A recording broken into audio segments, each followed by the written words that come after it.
Hey everyone, welcome back to the channel. In today's video, I'm going to show you how to create Coinbase API key. It's really simple and easy. So first of all, you need to go ahead and jump into coinbase.com and make sure you are logged into your account.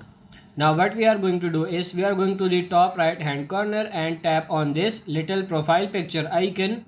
Once we click on it, we have to scroll down. We have to go down to the thing that says my preferences, and it should bring up something that looks a little bit like this. Now once we have done that, and we want to go over to the section that says API. So click on that button. Now what we can do is we can go up to here and click add the new API key.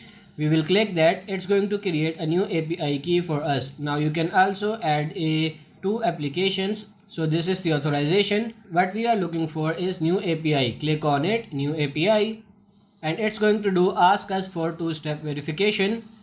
Go ahead and do that, and then you are able to generate yourself a new API key. So that's pretty much it for this video. I hope this video was helpful. If it is, like it and subscribe to the channel. Thank you.